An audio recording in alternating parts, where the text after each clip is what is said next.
નમસ્કાર મિત્રો, લખતર તાલુકામાં જીએસટી ચોરીના કૌભાંડને લઈને લેખિતમાં રજૂઆત કરવામાં આવી હતી. તારીખ 18/10/2024ના રોજ લેખિતમાં રજૂઆત કરવામાં આવ્યા છતાં કોઈપણ જાતની કાર્યવાહી કરવામાં નથી આવી. તેના હિસાબે જીએસટી કચેરી કમિશનરની રૂબરૂ મુલાકાત કરવામાં આવી હતી. લખતર તાલુકામાં મોટા પાયે જીએસટી ચોરી કરવામાં આવતી હોવાનું ધ્યાને આવતા તારીખ 18/10/2024ના રોજ કેન્દ્રીય જીએસટી કચેરી સુરેન્દ્રનગર લેખિત રજૂઆત કરવામાં આવી હતી. ત્યારબાદ 2 વાર જીએસટી કચેરીમાં રૂબરૂ મુલાકાત કરી તપાસ ક્યાં સુધી પહોંચી તેની જાણકારી મેળવવા મુલાકાત કરવામાં આવી હતી.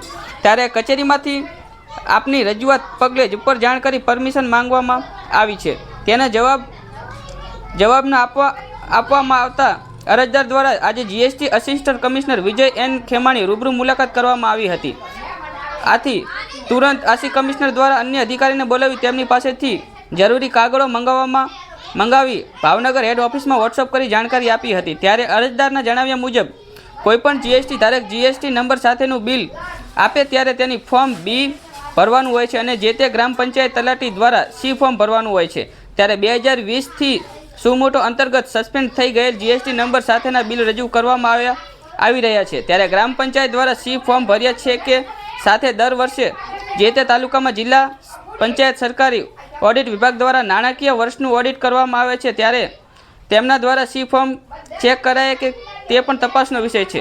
અને જો ફોર્મ ના ભર્યા હોય તો ગ્રામ પંચાયત તલાટી, એકાઉન્ટ સંભાળતા કર્મચારી અને ઓડિટ વિભાગના ઓડિટ કર્મચારીની પણ આ કૌભાંડમાં મિલીભગત હોવાની આશંકા વ્યક્ત કરી સુરેન્દ્રનગર જિલ્લાના જીએસટી આસિસ્ટન્ટ કમિશનર વિજય એન ખેમાણી સહિત જિલ્લા વિકાસના અધિકારી કલેક્ટર દ્વારા યોગ્ય તપાસ કરી કસૂરવારો સામે પગલાં ભરવા, અન્યથા દૂધનું દૂધ અને પાણીનું પાણી કરી દેવા માંગ કરવામાં આવી હતી. બોલો. મારું નામ આરવરાજ વાઘેલા, હું લખતર ગામનો વતની છું.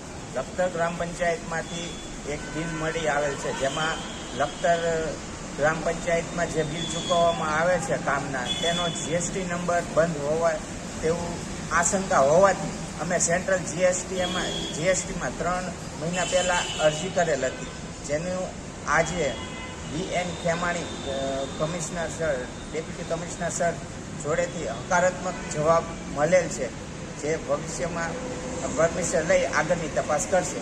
શું તમને આમાં ગેરરીતિ લાગી? જીએસટી નંબર છે તે ઓનલાઈન ચેક કરતા નંબર બંધ જણાય છે. 2020માં સુમો મોટો દર્શાવેલું છે. કોની મિલીભગત હોવાનું લાગી રહ્યું છે હાલ?